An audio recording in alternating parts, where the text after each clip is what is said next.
اب ہم دوسرے سوال پہ آتے ہیں کہ جسمانی غلامی اور نفسیاتی غلامی میں فرق کیا ہے بھائی. لیکن اس سے پہلے تھوڑا سا ہم یہ دیکھ لیں غلامی ہے کیسے بن گئی. یعنی ہوا کیا پریکٹیکلی کہ انسان آپس میں طاقت کا غلط استعمال کیا اور اس کے لیے پھر یہ ہوا کہ جب انسانوں میں آپس میں جنگیں ہوئیں تو جنگوں کے نتیجے میں جو دشمن کے قیدی جو بھی بنتے تو ان کو اپنا غلام بنا دیتے تھے. ان غلاموں کو پوری زندگی تک استحصال کرتے رہے اور ان غلاموں کی اولاد کو غلام بناتے ہی چلتے چلے گئے. اچھا یہ ایک تو جنگ کے ذریعے انسان غلام بنانے لگے. دوسرا یہ تھا کہ ڈاکو لوگ جو ہیں ظاہر ہے کہ وہ بھی انتہائی برے انسان ہوتے ہیں تو وہ بھی کیا کرتے رہے کہ لڑکوں لڑکیوں کو اغوا کر کے غلام بناتے رہے اور نسل در نسل ان کا بھی یہ سلسلہ جاری رہا. اور اس کے لیے آپ پریکٹیکلی یہ بھی دیکھ سکتے ہیں کہ یہ جو طوائف ہیں خواتین ہوتی ہیں اور اب مرد بھی ہوتے ہیں ایسے تو یعنی ایکچولی کیا ہوا کہ ان کو بھی یہ اسی طرح غلام کر کے اور ان کی پھر بچپن سے ہی ان کی ٹریننگ اور تربیت کر کے اور ان کو پھر وہ ایک وہ سیکس کے طور پر استعمال کرتے رہے اور وہاں سے کماتے بھی رہے چیزیں. تو یہ بھی رہا. تو جسمانی غلامی یہ ہے, فزیکل سلیوری یہ ہے کہ غلاموں سے یعنی مردوں سے مزدوری کروا لی.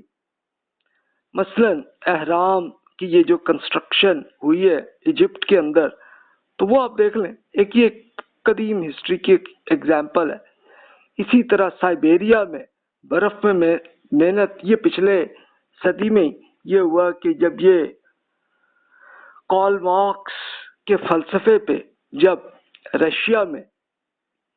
انہوں نے انقلاب کر لیا تھا تو اس وقت یہ کیا کہ انہوں نے بہت سے انسانوں کو غلام بنا کے سائبیریا میں لے کے برف میں محنت ان سے کراتے رہے اور وہ ظاہر ہے کہ بیچ میں بیمار بھی ہوتے ہوں گے, مرتے بھی ہوں گے لوگ اور ہوتے چلے گئے اور یہ بھی ہزاروں لاکھوں تک ان کی تعداد پہنچی ہے. اور غلام خواتین کو سیکس میں استعمال کرتے رہے لوگ. تو طوائفیں اس طرح بنی پھر. اچھا دوسری بات ہے نفسیاتی غلامی کیا ہے, سائیکولوجیکل سلیوری کیا ہے کہ پروپیگنڈا کی طاقت کے ذریعے ایک نوجوان لڑکے یا لڑکی کو پھسلا کر غلام بنانا, یہ ہے نفسیاتی غلامی.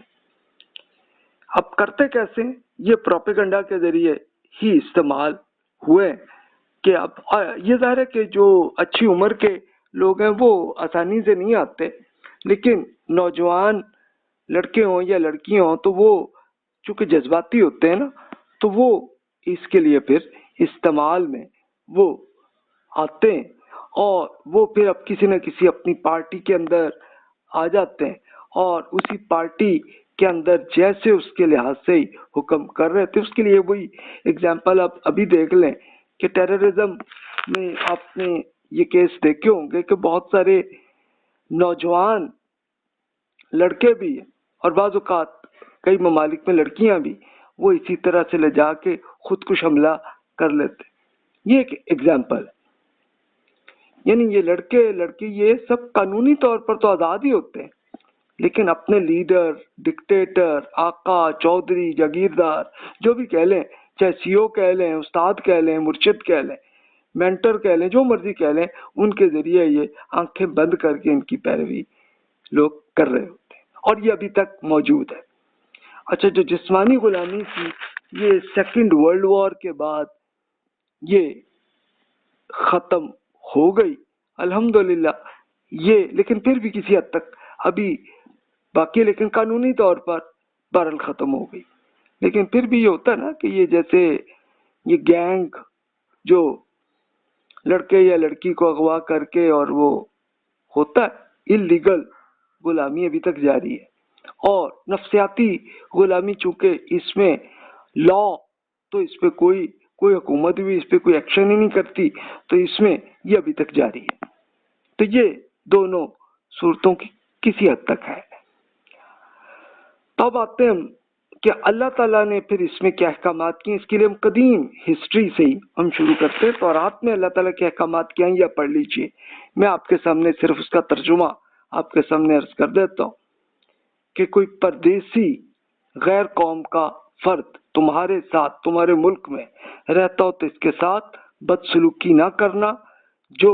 پردیسی تمہارے ساتھ رہتا ہو اس سے دیسی یعنی اسرائیلی جیسا برتاؤ کرنا، بلکہ تم اس سے اپنی ہی مانند محبت کرنا، کیونکہ تم بھی مصر میں پردیسی تھے، میں خداوند تمہارا خدا ہوں۔ اگر تو عبرانی غلام خریدے تو وہ 6 برس تمہاری خدمت کرے، لیکن 7ویں برس وہ قیمت ادا کیے بغیر آزاد ہو کر چلا جائے۔ تو یہ تورات کا حکم تھا کہ بھی اگر جو پہلے سے ایگزسٹنگ غلام ہے اگر آپ نے خریدا تو 6 سال تک ہی بس ان سے سروس کروائیں، پھر فوراً آزاد کریں۔ 6 سال کے بعد 7ویں سال آٹومیٹیکلی وہ آزاد ہو جائے گا۔ پھر آگے بھی یہ ارشاد ہے اگر کوئی عبرانی بھائی، عبرانی کون؟ یعنی اسرائیلی۔ عبرانی کا مطلب کہ یہ جو فلسطین کے جو لوگ بھی ہیں ان سے یہاں پہ یہ حکم تھا کہ خواہ مرد و عورت تمہارے ہاں بیچا گیا اور وہ 6 سال تمہاری خدمت کر چکے تو 7ویں سال تم اسے آزاد کیے جائیں گے، کر کے جانے دینا تمہیں۔ پھر یہ بھی اب یہ استثناء جو ہے نا، یہ 5ویں بک ہے بائبل کی، اور اس میں پوری ڈیٹیل سے تورات کے احکامات ہیں اس میں۔ اور تورات عبرانی زبان میں ہی تورات کا مطلب ہے لا یا شریعت، تو یہ احکامات ہیں اللہ تعالیٰ کے۔ پھر یہ بھی فرمایا کہ جب تم اسے آزاد کر دو تو اس سے خالی ہاتھ رخصت نہ کرنا، بلکہ اپنا گلہ جس میں مویشی وہ بھی، کھلیان یعنی زرعی پیداوار وہ بھی دو، اور کولو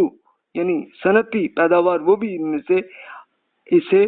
دل کھول کر دینا۔ یاد رکھو کہ ملک مصر میں تم بھی غلامی تھے اور خداوند تمہارے خدا نے تمہیں اس سے خلاصی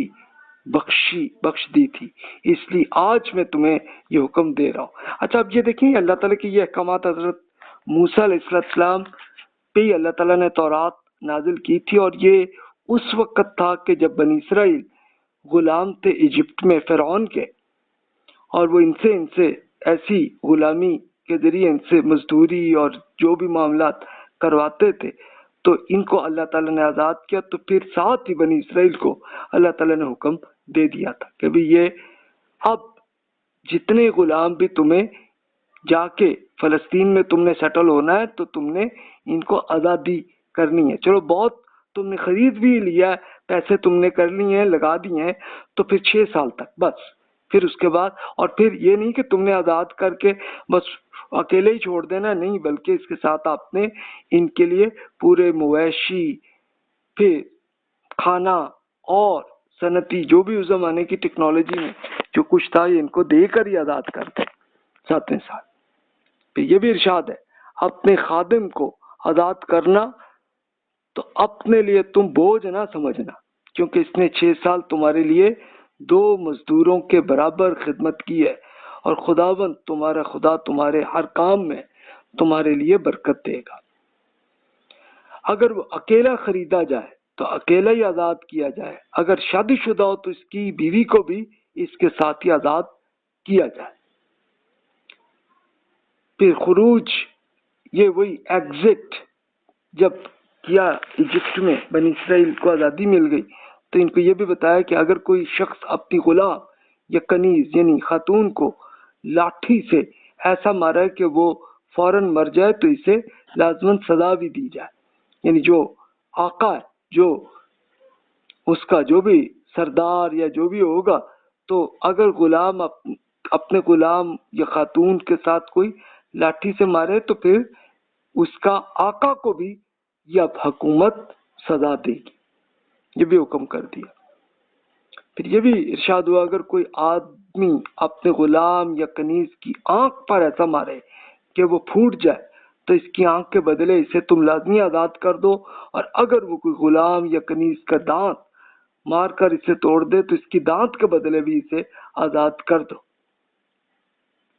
تو یہ بھی فرمایا جو کوئی دوسرے شخص کو اغوا کرے، خواہ اسے بیچ دے خواہ اسے اپنے پاس رکھے اور پکڑ جائے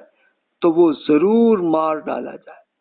یعنی جو بھی، اب یہ وہ بات ہے کہ جو ڈاکو کسی نے اغوا کیا ہے تو پھر اس ڈاکو کو موت کی سزا دے دو۔